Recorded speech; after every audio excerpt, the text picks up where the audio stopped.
Awesome, man. We've got True School Sports on the YouTube channel. Brendan Taylor. Excited to interview you today about your YouTube channel, how you got started. We can talk a little bit about boxing and what you're passionate about. I saw your videos on YouTube and I really liked them, you and your dad. It just drew me to your video.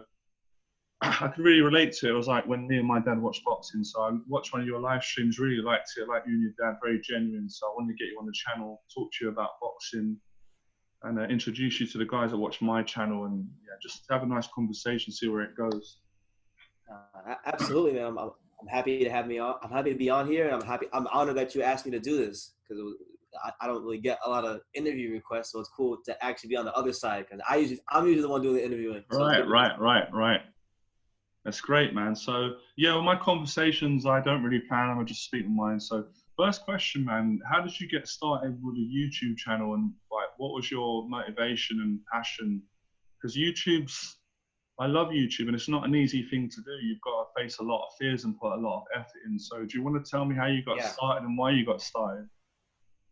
Okay, yeah, absolutely. So I got started on YouTube years ago. I actually started my YouTube channel talking about basketball because I like basketball a lot.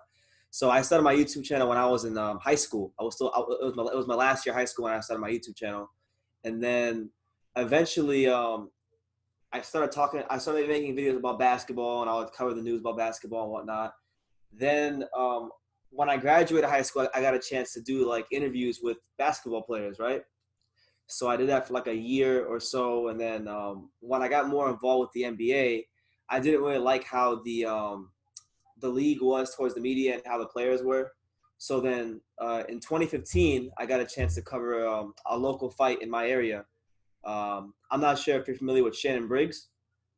Oh yeah, I love Shannon Briggs. Shannon the Cannon. Yeah, Let's yeah, go, he came to champ. my area. Let's go, champ. Let's go, champ. Yeah, so Let's go, champ. He had a fight. He had a fight in my area, and I got a chance. I got offered to go cover the fight. Somebody set that up for me, and the fight was it was a really small fight, but the event around the fight was huge. They had like, I'm gonna say like 25 or 26 ex heavyweight champions there at the same time. So like you would go. They had like Vitaly and Vladimir Klitschko and Larry Holmes and Bo Holyfield, and that's actually why I met Riddick Bowe and Evander Holyfield, and then I became kind of cool with them and interviewing them, and I've just been slowly building my channel, going to fights here and there, building a good rapport at the local gyms, and boxing's been something I've been very passionate about my whole life. But as far as on YouTube, I've been doing it for on and off for about 3-4 years. But this year I would say is probably the year where I've had the most freedom because I kind of like I have more time to do it this year and give my all to it. So that's pretty much the gist of how I got started. That's a nice little story. So it was more boxing brought you to YouTube. Correct. Right. That's great, man. So with interviewing people, I've seen you interview Holyfield. You've got like 2 million views on some of your videos, which is great. Yeah. Because my channel was all about helping people to get over their fears, especially with social anxiety. So how have you become fearless and got over your fears, or was that something, were you scared to do it? Has it got easier? How has that experience been meeting? It has gotten easier. It has gotten easier over time because like I've done hundreds of interviews, I would say, but I still do have the same anxiety and fears I had before. It's just now I've learned how to kind of use them to my advantage. So, for me, if I'm going to do an interview and I'm getting a bit nervous, I like to kind of affirm myself mentally. I'll tell myself like I've been here before. There's no reason to be starstruck or anything. They're regular people like you are, and I just be myself, and the fighters seem to like it. Most fighters seem to open up to me, so it's working. That's great. That's the advice I give on my channel with people. Be yourself, treat everyone the same, and control your fear. So it's interesting. You kind of gave me the kind of solution that I give people and I'm learning, which is you've learned to control it. You've learned it through doing it, which I think is the only way. So my next question, which I'm interested in about, is I was just fascinated with how like you and your dad do it. It looks like you've got a really good relationship. It's really nice to see like father and son on YouTube. That's what really drew me to your channel. I really like that. And it's just, your dad seems really nice and easygoing, and you make these live streams there that you're sitting on the sofa at your place, commentating on the fights, answering questions. I love that setup. It's so raw, it's genuine. How did you guys come to that? Did you have to speak to your dad? Did you just both do it? Was it like, curious about that? Okay, so there was a period of time, like in the early stages of my channel, my dad was living in a whole other state. Like he used to live. I grew up with my dad. My dad raised me by himself from the age of like 3 till I was pretty much an adult. But eventually he moved away for a couple of years because he had to work up north, like in the New Hampshire, Massachusetts area. He moved back down to the Miami area because that's where I'm from, the Miami area, in November of 2018. So when he moved back down, then it was kind of that I asked him like, yo, do you want to start being in my videos? So I would just bring him on to my lives, and people began to really take a liking to him. You know, some people like him more than me. You know? They say, I was going to say that, but I'm not going to say that. Yeah. That's great. I was going to make a joke and say, do you get more views when your dad's on, or do you get more views when you're on your own, or does it depend? Is he helping you to go viral? No, my dad keeps the people in tune, man, because he's got a great personality. So I would say with him, it's a bit better. I can tell you guys, you know your stuff, you know boxing, you've studied it, not just the names and the weight categories and the kind of casual kind of fan. You really appreciate the sport, the science of boxing. Yeah. I was quite impressed by your knowledge of boxing and stuff. So we got to talk about the recent fight that's just happened. I can't help it, man. It wouldn't be right. What's your thoughts on Tyson Fury, Deontay Wilder, what we just saw? Because I know how I feel. I just want to get your reaction and just want to talk about it and get your take. What do you think about the fight? I know you said to me Fury would win. I was surprised you predicted that he would win, but what do you think about the fight? Well, my pre-fight prediction was I had Fury stopping Deontay Wilder in the 5th round, so I was 2 rounds off. But I would say, you know, my perception of the fight going in was that I think that Deontay Wilder, I thought that Fury was going to come to make it a dogfight, to maul Deontay Wilder, to really just get in his chest like no fighter has done before, which sounded crazy to everybody because, you know, Wilder has that monstrous right hand, but he had never been in or won a dogfight. If you go back and look at his career, he's never been in a fight where a guy closes the distance on him and is going to the body and is pushing him back. And that's been very surprising to me. And like I talked to a lot of fighters, you know, ex-heavyweight champions like Bo and Holyfield. Like I'm good friends with Bo, and Bo would always tell me how he fight Wilder. And the way Fury fought Wilder was how Bo told me he would have fought Wilder. Like everything Fury did, he went right to him, dug to the body, mauled him, leaned on him. You know, sometimes he even got a bit dirty. He put him in like the Sergeant Slaughter headlock, Cobra Clutch. Yeah. So overall, I just thought it was one of the best performances I've ever seen in my life from any heavyweight. Tyson Fury on that particular night looked like he looked like one of the most complete heavyweights of all time. I mean, 6'9", being able to move like a light heavyweight, super middleweight, then to you know go to a man that was arguably the hardest hitting heavyweight in the eyes of many people before the fight, and absolutely take the fight to him and bully the bully. I mean, it was nothing short of a masterclass. Yeah, that's how I thought what you said. I thought it was a masterclass, and the significance of the timing and considering Wilder is the bully boy, the bad boy boxing, knocking everyone out. Fury's come back from mental breakdown. A lot of people always seem to write Fury off, and I'm still buzzing from the fight, trying to process what I saw. I was in shock. I knew Fury could win, and I'm a big Fury fan, but I think when you care about someone, I was very nervous watching the fight. I was worried he was going to get caught, but I didn't expect to see that. That was a boxing masterclass. Moving on to another question, because I saw on your Instagram it said entrepreneur, and I love entrepreneurship, and I wasn't quite sure what you was. Are you an entrepreneur, a YouTuber, a journalist? Are you a bit of everything? What would you say? I would say I'm a bit of everything, but right now people who are following me or have followed me for years are going to classify me as a YouTuber. But I'm actually in the process of writing a book right now. I'm in the process of writing a book. And I actually want to write a couple books, but the first one is in the works. Once that's done, I'll put that out, and move on to the next one. So yeah, I'm a bit of everything, but most people will classify me as a YouTuber because right now that's all there is online. It's just YouTube. That's great, man. Did you want to be an entrepreneur before? Have you got a background in that, or if you just sort of stumbled across it because of enjoying what you do, interviewing people you've met Riddick Rowe? I saw you've met Holyfield. Is it just been organically that things have panned out for you, or have you sort of, when you were younger, you thought, I want to be a business person, I want to set my own business up? How's that been for you? Well, it was something that kind of I stumbled into, like, cause like when I graduated high school, I didn't go to college, like not cause I'm not smart or anything like that, but like because I just feel like college isn't for everybody. It isn't for everybody, and that I knew people when I was in high school that had great college degrees from the best schools, and they still couldn't get a job in their field, and they come out with $30,000, $40,000 in debt. So my line of thinking was, why go into that and not even have the guarantee of getting a good stable income, and then maybe be in debt when I can just organically do what I like doing. Maybe it'll be slow, maybe I'll be frustrated at first, but the benefits and the room for growth is much higher. That's how I looked at it.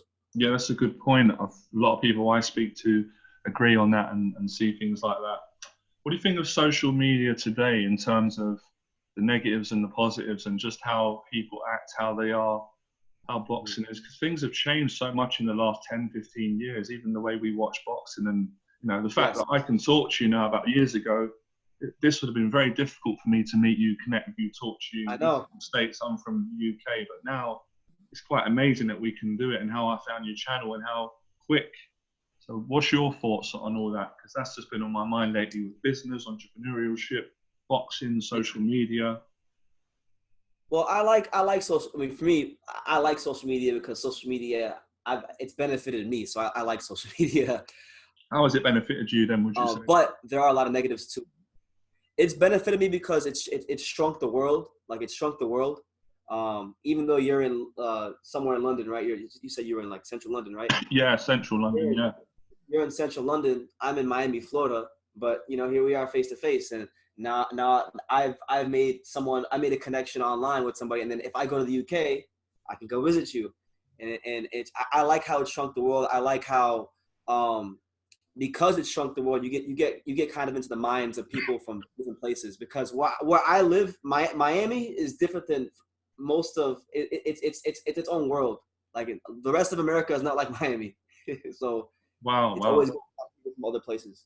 Yeah, I've always been fascinated with the States. I haven't been. I would like to go, and I've got friends from the States, so it's all. I've always been fascinated with America, the States, and because of the boxing as well. There's many different connections. Have you done any boxing? Have you done any amateur boxing or professional boxing, or if you hit the bag and you got involved in any of the? Yeah. I never fought as an amateur, but I've sparred tons of rounds. Like, I used to train at this gym in the city I'm from. I lived in a small town which is about 40 minutes north of Miami. I grew up in a place called Dania Beach, which is like, it's right in between Fort Lauderdale and Miami. And right up the street there was a gym called Canino's Boxing Gym. It's a real small gym. I mean, it had one ring and like 3 bags. But I would go there, and I did a good amount of sparring there, and I actually have friends right now that are professional fighters that I sparred with. So yeah, I did my fair share of boxing. That's great. You can't beat those gyms, can you? The raw boxing gyms that are not fancy, just a couple of punch bags, 1 ring. I find sometimes I enjoy being in those gyms, and some of the more fancy gyms that are more they're more upmarket, they're more polished. You can't beat a raw boxing gym. It's just no bullshit. It's no ego. It's real. It's raw. Even if you just go in and hit the bag, there's a certain energy in a boxing gym that it's hard to explain it until you've been in that environment. I love it. Oh, I love it too. Like, I like going to the gyms where I feel like I'm about to get jumped because they're so rough. Well, yeah. I don't know what's more safer in some parts of London, in the gym or outside. Probably safer in the boxing gym. I think the boxers are more friendly. Boxers are less likely to rob you or try and do something. They're usually gentlemen, aren't they? They're really gentle outside the ring. They're monsters inside the ring. So I have friends that are I have one friend who he's from London. He's from Brixton, and he's a pretty good boxer. Right. Do you know Isaac Chamberlain? Have you heard of Isaac Chamberlain? You know, it's funny. I do know him, and I saw on your channel. I got fascinated. I saw that you've done a whole thing with him. Yeah, I remember he had a famous fight with Lawrence Okoli, so I did see him coming up. I haven't met him personally, but he looks good. And yeah, I was going to ask you about that because I went through and done a little bit of research, looked at your channel, and I saw is he training in Miami now? Yeah. Yeah, he trains in Miami. He trains about maybe half an hour from where I live. So yeah, No, he looked that's how I met him. really good. He looked very good. Obviously he lost to Lawrence Okoli, but what is he doing? Is he rebuilding his career then out in the States? Has he got a new trainer and stuff? Yeah, he's got a new trainer. He's being trained now by Jorge Rubio, who was he trained like Amir Khan, Guillermo Rigondeaux, a bunch of like Cuban fighters. So Isaac Chamberlain, when you see him fight again, he's not gonna fight like his style will be different when he comes back because he's been kind of learning that like that Cuban style. So he's like very slick, a lot of head movement, a lot of hip movement, counter punching. So you're gonna see a different guy when he's back. He's fighting actually in the UK. March 28th in Coventry, and then after that, he's fighting April 25th in Crystal Palace, London. Sounds good, man. Yeah, he looks strong. He's a cruiserweight, isn't he? He's a cruiserweight? Yeah, he's cruiserweight, yeah. Yeah, that's interesting. Who's your best fighter? Who's your best? I know this is a question you get. Sometimes it's hard to answer when people ask you. My favorite fighter? Yeah, your favorite fighter of all time. Who do you think's the best that you've ever seen? Or well, okay, I'll answer that two different ways. My personal favorite that I'm a fan of is he's actually fighting on Saturday. It's Roman Chocolatito Gonzalez. Huge fan of him. Right. Favorite, but the best fighter I think I've ever seen in my lifetime. I'll probably. I mean, it's kind of funny to say, but it's either like the easy answer like Manny Pacquiao or Floyd or you know what? I would actually. This is gonna sound crazy, but I wouldn't say he's the best, but he's definitely in that top five. Roman Gonzalez is in that top five best fighters. Right. I don't know anything about Roman Gonzalez. Only heard of him from you, but I had a feeling you were going to say Pacquiao. I'm a big Pacquiao fan. He's one of my favorite fighters. Got a shirt right there. I just saw it. I was going to ask. I love the t-shirts. When we finish this call, I'll get you to. If the guys want to grab a t-shirt or go to your site, we can give them a link or something like that. I love that t-shirt. It's nice. Yeah. Manny was. I mean, it's an understatement to say a good fighter. He's just incredible, one of a kind. Just relentless and just artistically to watch. Just beautiful style to watch. The combinations, the angle, the work rate. It was he's just amazing, unbelievable. Yeah, one of a kind. He's a monster. Then I love when he fights. I can't wait for his next fight. Whoever he decides to fight next. Exactly. And what did you think of the last fight with Furman? I just thought that was incredible. He rolled back the years. That was just, man, what a fight. Unbelievable. Great. I was glad I bought the pay-per-view. It's good, got my money's worth. Yeah, no, it was amazing. Like to see Pacquiao, I think it was what the eighth round, he hit him with a body shot. Like he hit him with a body shot. Yeah, and people don't normally talk about that Pacquiao, his body punching, but every now and then, he does some great body work. Mm-hmm. Actually, you know what? I was going to ask you an interesting question, right? I just say what comes to me. Why is it? This is just my opinion anyway, and I always try and respect everyone. And I'm not a person who really likes criticizing people. I like building people up, but I've got to speak my mind. Why is it a lot of the experts get it wrong, and some of the people, who've got smaller YouTube channels, or they're not famous to everyone. They've got great boxing knowledge. Like, for example, not being biased, my dad is one of the most knowledgeable people I've ever met on boxing in my life, and obviously he's not a pundit, but he's so accurate with his predictions. He understands boxing, he understands fighters and styles.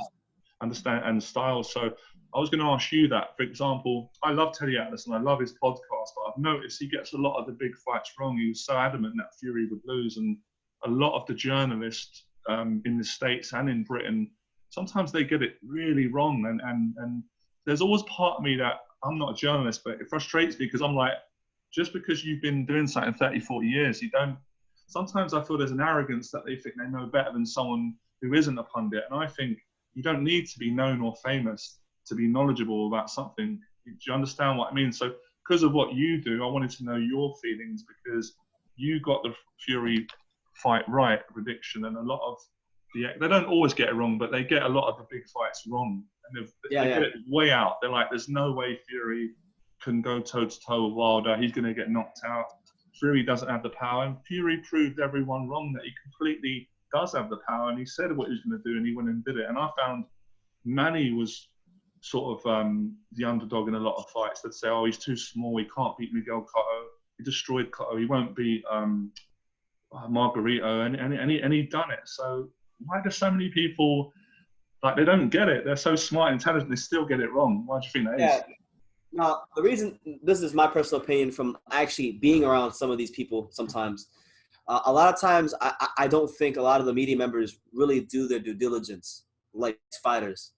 Like, a lot of people who make statements, general statements like, oh, Tyson Fury has pillow fists, he has no power. They didn't see Tyson Fury when he fought early in his career against Steve Cunningham. They never went back on YouTube and watched his fights when he fought like John McDermott and all these other British fighters. So they don't know that Tyson Fury actually, if you go back and watch earlier fights, he used to cut the distance, and he used to go to the body and try to get you out of there. So a lot of it just comes from lack of research. Sometimes it's maybe not lack of research. Maybe it's just they have a bias towards a certain style of fighting or a fighter. As far as Teddy Atlas goes, the reason I think he gets a lot of fights wrong is probably because he has preferences. He has preferences in the kinds of fighters he likes. No, that's interesting. Even though I love Atlas's knowledge is amazing, but that's really interesting. That's great. So you know Tyson Fury's earlier career when he fought Jock McDermott, his fights with Derek Chisora. I've been watching him like yourself since when he was on Channel 5, a channel in England. He fought for Mick Hennessy. Mick Hennessy, exactly. Those days when no one really knew who Fury was. Casual fans, I remember saying to someone, have you heard of Tyson Fury? They were like, who, Mike Tyson? I said, no, not Mike Tyson. Tyson Fury, they didn't even know who he was. Now, obviously, everyone's going to know who he is. So it's kind of nice, isn't it, when you've been following a fighter when he started and seen how he's progressed. And it kind of, I find it can inspire you in your life. Does it inspire you in your life then when you interview boxers to be better in your life and to achieve more and to help people? That's nice. Wait, was that a question? It was kind of a question and a conversation, a bit of both, yeah. I didn't catch it. That's all right. That's cool, man. It's totally fine. Another thing I was going to say as well, it's kind of a weird question to keep fun. Why do you think people watch boxing? What is the reason why people watch boxing matches? We go a little bit deeper here. That's a great question, and that's not a question that I've really thought about. It was a good question. I thought it was good. It just came to me. It was a great question. Yeah. Okay, well, I think there's many reasons why people watch boxing. I think some people watch boxing because they want to vicariously live through some of these fighters. So maybe they boxed in the past, but they didn't really make it that far in the professional ranks or turn pro. So they have a fighter they like, and that's what they live through. Some people just like the stories of the fighters, you know, something like Tyson Fury with his mental health, or Deontay Wilder about how he fought for his daughter because she had that spina bifida thing. So there's that. Some people just like the violence of it. They just want to see people get beat that hell up. So there's that. Some people like the technical part, the artistry of boxing, which is why you might see you run into boxing fans sometimes that only like technical fighters. So there's all kinds of reasons. Yeah, that was a great answer. I thought the same. What you said, people watch boxing for different reasons, but you said something. Teddy Atlas said, and I thought a lot of the stars and the celebrities and people in general go there because they want to kind of live through something through the fighter in themselves. So if they see Tyson Fury get off the floor, it can make them inspired to get through challenges in their own life. So it does go, on the surface, it's two guys punching and hitting each other, but it represents a lot more when you get to know the fighters and stuff. Another question, actually, this is always interesting to me.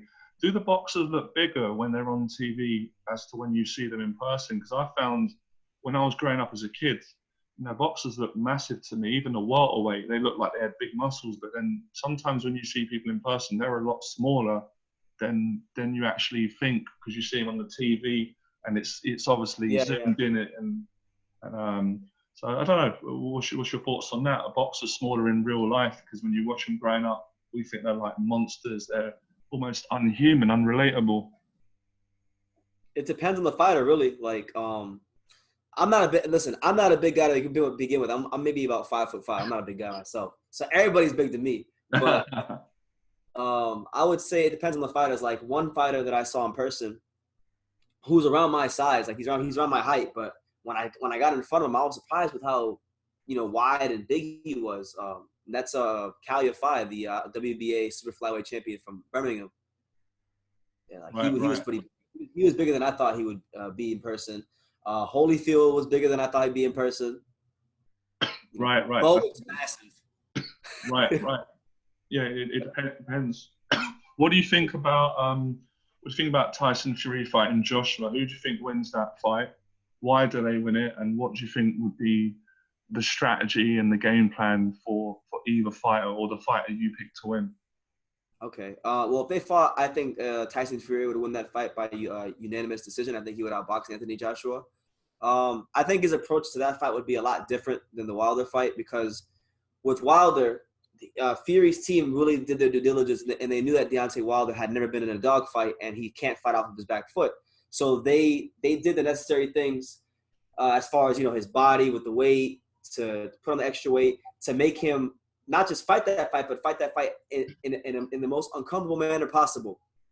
So that's that fight. For the Joshua fight, I think you're going to see Tyson Fury fight off the back foot a bit more. He might operate at mid-range a bit. He might even. I think that would be a fight actually where you see Tyson Fury switch to southpaw. You see him switch to southpaw, show Anthony Joshua different looks, because Anthony Joshua is a much more polished boxer than Deontay Wilder. Anthony Joshua, his jab and his boxing skills are improving. He's getting better. I still think there's still room for growth with Anthony Joshua as to where with Tyson Fury, he's a great fighter, but I don't think he can get much better than he actually is. And if he can get much better, then that's pretty scary. But that's interesting. I think with Fury, he will definitely switch to southpaw at some point in that fight. He'll be looking to counterpunch Joshua and then maybe push the pace in certain spots of that fight. If he sees that Joshua is uncomfortable once he pushes that pace, then he'll continue doing it, and maybe he tries to walk him down in the middle to later rounds. From the Joshua side of things, I think when he fights Fury, he's going to be looking to set up the right hand as much as possible, the right hand and the uppercut as much as possible. So you're going to see Anthony Joshua throwing a lot of jabs to the stomach, trying to get Tyson Fury's eyes to drop down low to focus on the jab to the stomach. And then when he feels like that's happened, he will shoot his right hand over the top. Maybe he sidesteps him, gives him more angles, throws an uppercut. But it would be much more of a chess match than the last time we saw. Wow, you got really good knowledge on boxing and the technicalities. That's a great answer.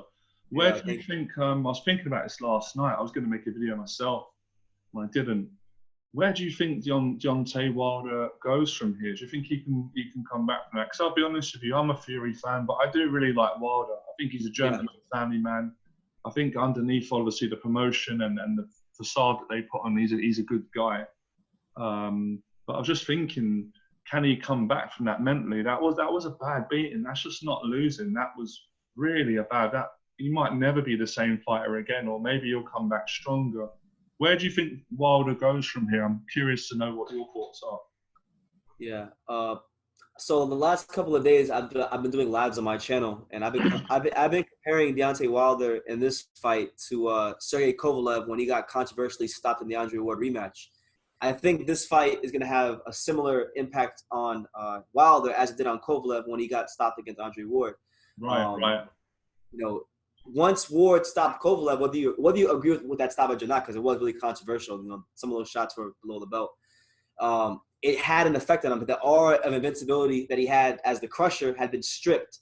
Ward had given every fighter after Kovalev the blueprint to beat Kovalev and taken away his confidence in the process. And that was a Kovalev who I don't believe was as old as Wilder is now. Wilder's 34 years old. Wilder has a lot more technical deficiencies to his skill set than Sergey Kovalev did. And, he was very carefully matched. I like Wilder too, but the reality is coming up on the way up, he was very carefully matched. He's probably the most carefully matched heavyweight as far as the top guys in the division. So I just think for him, there's a lot of vulnerabilities with his skill set. And, he had so much of his reputation and his name built up through his punching power. So once he got bullied by Tyson Fury, I can't see him ever getting back to that level where he was, arguably, one of the most feared men in boxing. He kind of had obviously he's not as good as Mike Tyson, but he kind of had like a Mike Tyson factor going where a Yeah. lot of times these guys would get beat before they get into the ring because they're worried about the right hand and the power, and they see these crazy costumes he comes out with that light up like Mortal Kombat. And so Exactly. I can't see him ever being at that level. Now, could he become champion? I'll never say no, because when you have power like him, he's always going to be in the fights. But no way will he. No, in no way, shape, or form do I think he'll be anywhere close to the level he was at when he was, knocking everybody out as a champion. That's really interesting. Yeah, it looked to me, it looked like Tyson Fury took his soul. He just, Yes. you could see from that first strong jab that Fury hit him with, he looked terrified in the face, and I've never seen Wilder show his fear. He's usually good at controlling it, and I do agree with you. But I would like to see him come back though, because I like him. But like you said, usually when bullies get beat, they're never ever the same again, because the illusion's been broken. Never. Even though can't deny what he's achieved, he's knocked out 95% of people. But I would be interested to see how he comes back, if he can mentally get over his demons, because the reality is, boxers are human. They go through their own mental struggles, and when you've lost A lot. in the way that he lost, I think they're probably more vulnerable than other people that don't box, because they put everything on the line, and which is amazing. But yeah, I'm just fascinated with this whole journey. It's been a journey. I've never seen a boxing match which has just got me so captivated and drawn into two people. It's been amazing. It's been like, I don't think you could have planned that. I was going to ask you, I feel like, what's the feeling in the States? I feel like Wilder isn't really that big in the States. When I speak to a lot of Americans, people from the US, they don't seem that passionate about Wilder like you guys were about Mike Tyson. Why is that? That's because over here, usually British fans, as you know, we really get behind our champions all Yes. the time. You obviously know that. You know what it is? I think, and I get asked this question a lot because I've done, like, when I was in the UK in December, and You a like lot the of people. UK? What do you think of the UK? Do you like it over here? I mean, it was a culture shock and a half. That's a polite no, right? It's a lot smaller. The plugs are different. It was different. But I enjoyed it though. That's nice. But going back to Wilder though, like the reason I think he hasn't really caught on in the States, like the other heavyweights of the past, it's not as simple as people would think. So like when we look at Mike Tyson, right? He had arguably, whether people like him or not, Mike Tyson had arguably the greatest promoter in the history of boxing behind him in Don King. Don King knew how to sell fights. They can say he robbed fighters. They can say he stole from this guy, he stole from that guy. But one thing they can never take away from him was that he could promote fights like no other promoter in the history of the sport.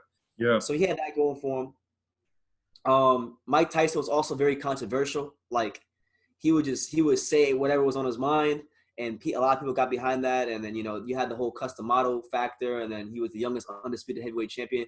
We saw him, we heard about him in the amateurs.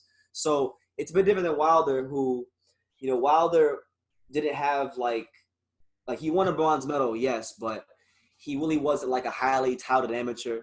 He was brought along very, very, very slowly. So a lot of his fights weren't competitive. So they didn't really capture the minds of people right away. And on top of that, I mean, I don't want to get into this, but like, he's made a lot of controversial statements about, his race, and that's kind of turned a lot of people off. So he's actually alienated a lot of people in the country, even though from his perspective, he's speaking his mind and he's speaking, his quote unquote truth. His truth is offending a lot of people that follow the sport of boxing in America. So because of that, I don't think he's caught on as much as other heavyweights. And I would even go as far as to say, I think that that's a big reason why Tyson Fury actually has caught on in America, because like if you look at Tyson Fury's top rank deal and his run so far in America, this guy's coming out in an Uncle Sam costume with the stars and stripes on. So that gets some points of people. Then on Mexican Independence Day, he's got the sombrero on, so then that gets him more points of people. And he's just a really likable guy, and he's promoted a lot better by his team than Wilder was promoted by Al Heyman. So it comes down to marketing and promotion, and then it also comes down to what image is the fighter consistently portraying.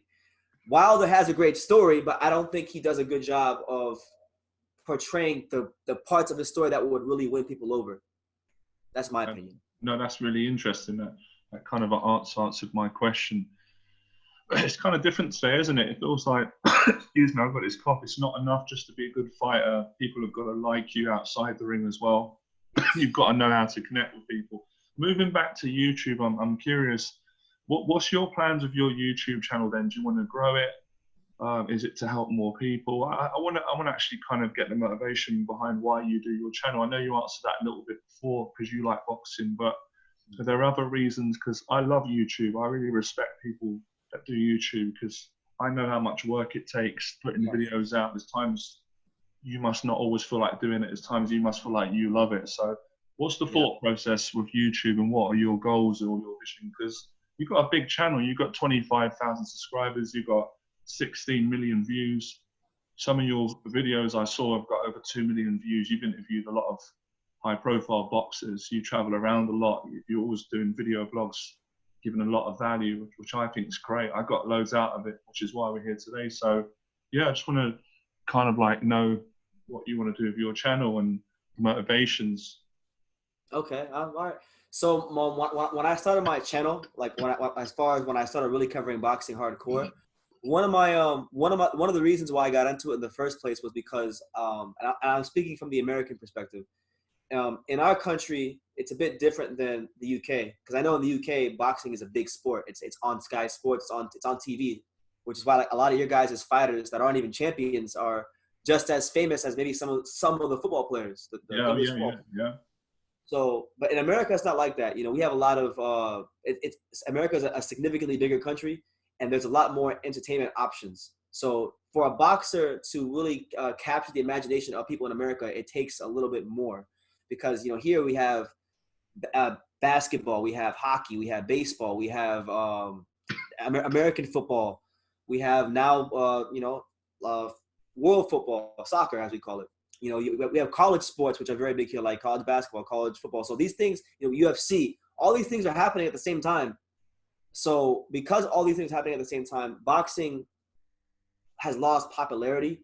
And it's become kind of like a niche sport. Like if you're a boxing fan in America, like you're really a boxing fan. I get it. I got into it because I felt like the sport for many years wasn't being properly covered. And I felt like, well, you know what? I'm going to cover boxing the way I would want to cover it if I was just a fan. So that's kind of one of the motivations of my channel. I want to kind of cover boxing for the fans, and as to go back to what you said about, me not wanting to do video, because, YouTube is like, it's up and down. Sometimes you don't get the views you want to get. Sometimes you're happy with your views. Sometimes you're surprised that you got so many views. Like it's a constant up and down.